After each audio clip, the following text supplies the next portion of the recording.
What is up, everybody? It's Skittles, and I'm back to play the park. My phone, go away now. I don't need you. Okay, so we're back to play the park, and we just got done riding the swan. And that swan gave me the look of, like, hatred, which I have no idea why. And so we're still looking for our son, and we don't know where he is. Like, he came... I don't understand why we even rode the swan. I mean, we could have just waited until, like, he came around and, you know, but okay, whatever, you know. How do I run again? Shift? Yeah.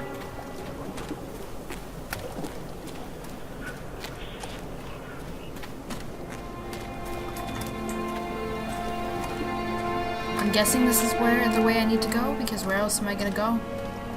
I don't know.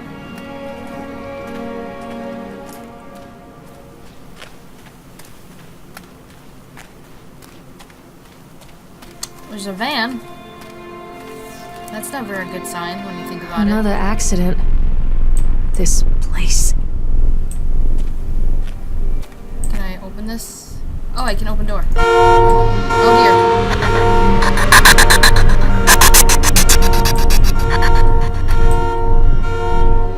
That's nice. There's a teddy bear with a knife in its eye, but okay, you know.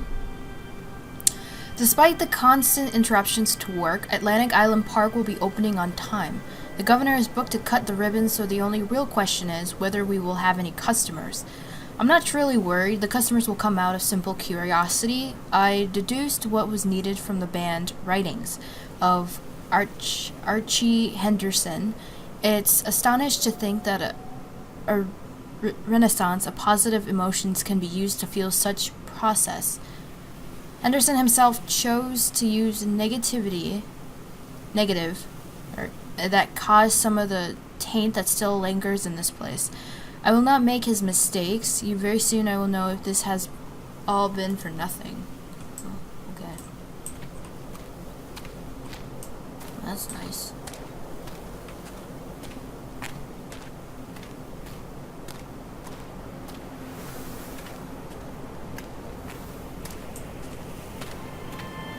Callum? This kid does... Oh. Is that my kid? I got no idea. What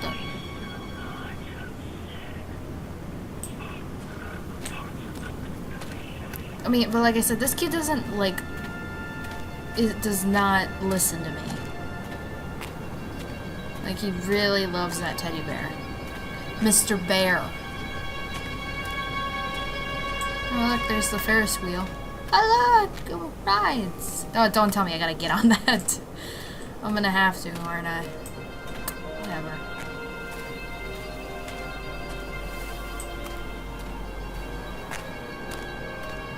I'm just very happy that I have legs. And a shadow. Because in some of the games that I've played, I don't have legs. Like in BioShock, if you look down, you don't have legs.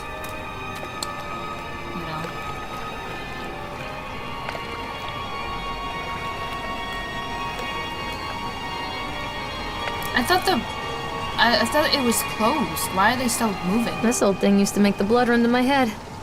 Make me dizzy. Huh. The guy just snapped.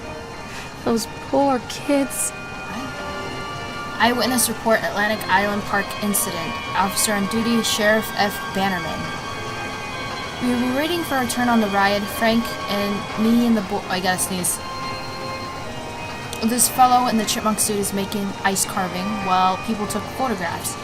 Lawrence wanted to go over to him, but I've always been wary of those suits. They give me the creeps. It's silly, I know. Anyway, the chipmunk man, he was carving and picking away at the ice, and at first we thought he was making some animal, like a tiger or a lion, but as more and more ice fell away, when you first looked, it was like a human face smiling out of that block of ice. But the more you looked at it, the more you saw that there was something not quite right about the proportions. Something unnatural that made your heart begin to beat just a little bit faster, like you were prey and that thing in the ice was a hunter. But then these teenagers walked up, and one of them made a face at the carving and said something rude to the guy in the chipmunk suit, and then, well, he went berserk. For a few moments, it was chaos. Everybody was running away from the guy who had one of the teenagers on the ground, and he was stabbing with the ice pick, and blood was spraying, and people were screaming, and Frank and I had the kids, and we were dragging them away as fast as we could. And the last thing I saw before Frank dragged me away was that the eyeball of one of those poor kids had landed on the ice sculpture, making the horrible creature look more or less alive. Jesus Christ!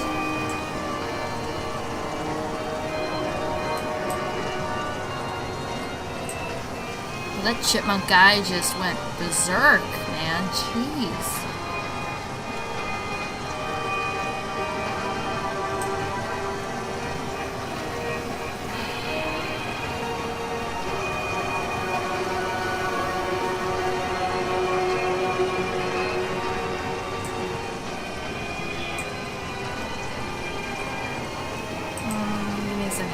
Is there anything in here? Like, me?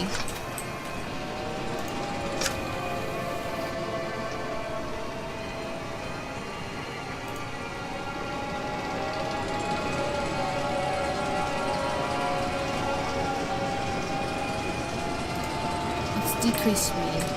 You know, we don't want to throw up. I can't get on while it's moving. Oh.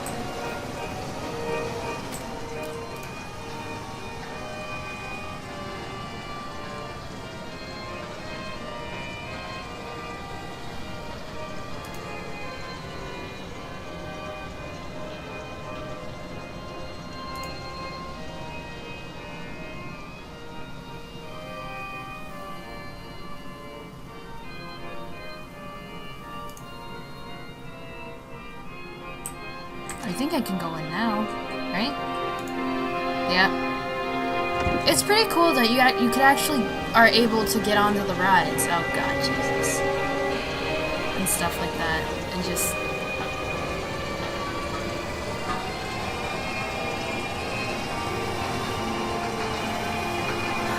Wait, who's that? Who's that? Why is it going faster? Oh God.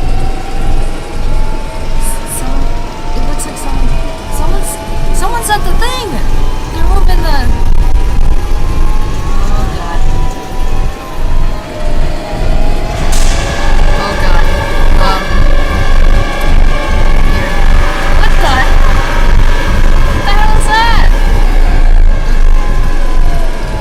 I didn't even get to see what it was. It was like this big, like, black figure.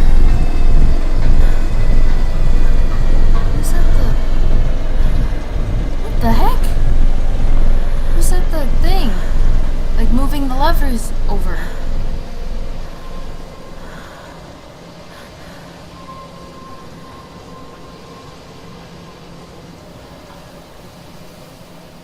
What? That was weird. There was someone over here. Somebody was standing over here and moving that. Okay.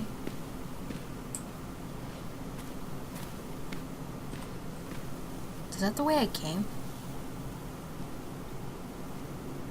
Callum? Let's go to the Ferris wheel right now.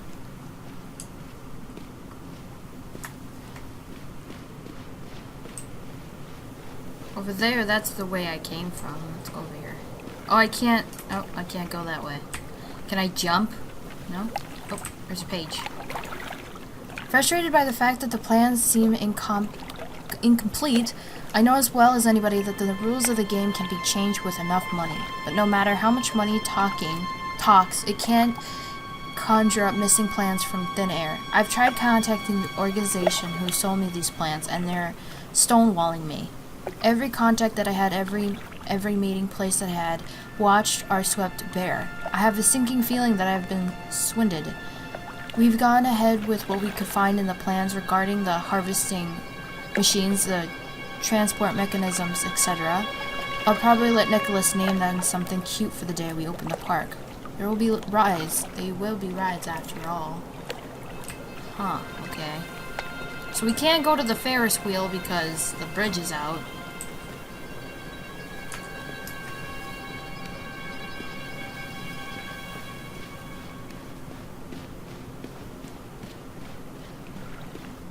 Treachery hides in thoughts. Treachery that lashes like a whip and scars our insides.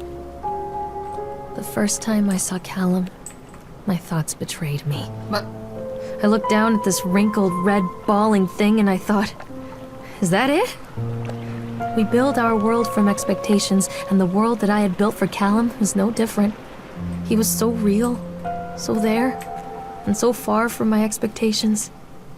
And they shattered, and as they fell in pieces, that one treacherous thought became a new foundation. All of the love that we shared, all of the warmth and goodness that followed, built on a single, traitorous thought. there's someone over there. Or maybe it's just like a mechanic. Like a mechanical like thing or whatever. I thought working in the park for summer would be a lot of fun, but the end of the season here really drags. There aren't that many tourists around, and so most of the staff spend their days standing around gossiping, and most of that gossip is about Chad. I mean Steve, see? Even I'm starting to call him Chad, and I went to school with the guy. It's that goddamn suit. In the beginning it was a laugh. Steve the local lush as Chad the Chipmuck child, friendly mascot as Atlantic Island Park, lock up your daughters, and all that.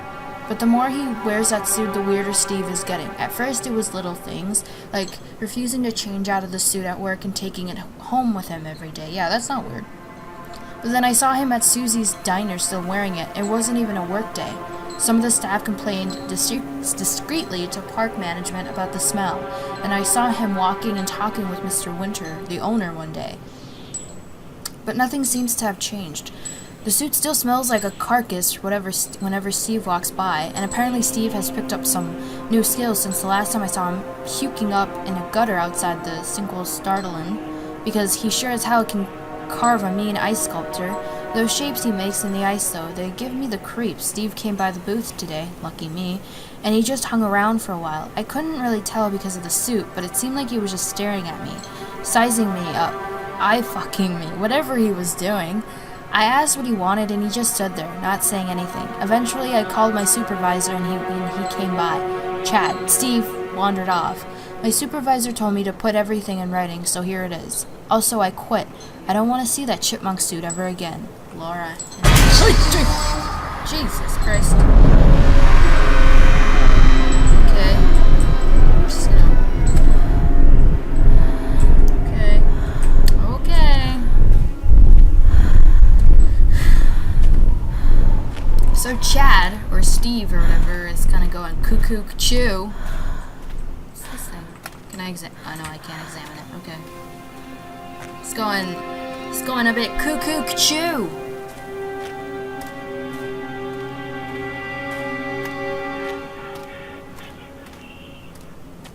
Another ride or oh, I can't speak. Another ride or what? Jeez. Yeah, another one. What is this called? Bumper. Oh, it's bumper cars. Constant crashes and 80s music. Guess it floats someone's boat.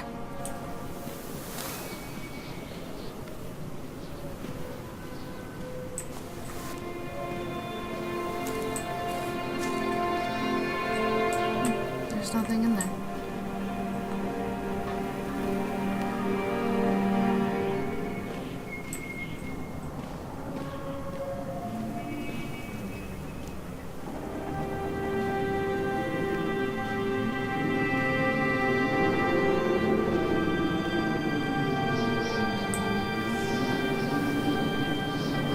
That one works over there. The lights are on.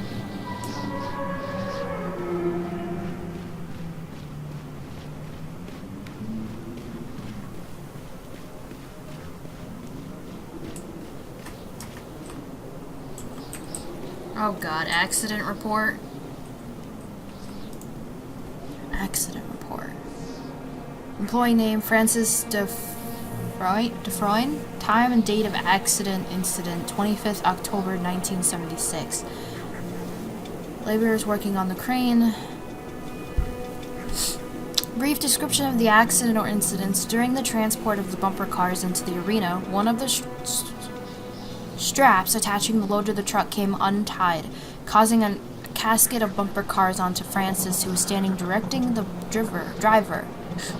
Francis was crushed by the weight of the cars, describing injuries. Francis was killed. Oofed. Yes, to the fire portion. Dexter, the truck driver, claims to have seen someone on the back of the load undoing the straps. Nobody else reported seeing that. The sheriff has requested that Dexter provide them with urine samples. What could have been done to prevent this accident? Double checking of the straps after transit should be mandatory, and drug screenings for all drivers. Have the unsafe conditions been corrected? No. Photocopy. Whoa.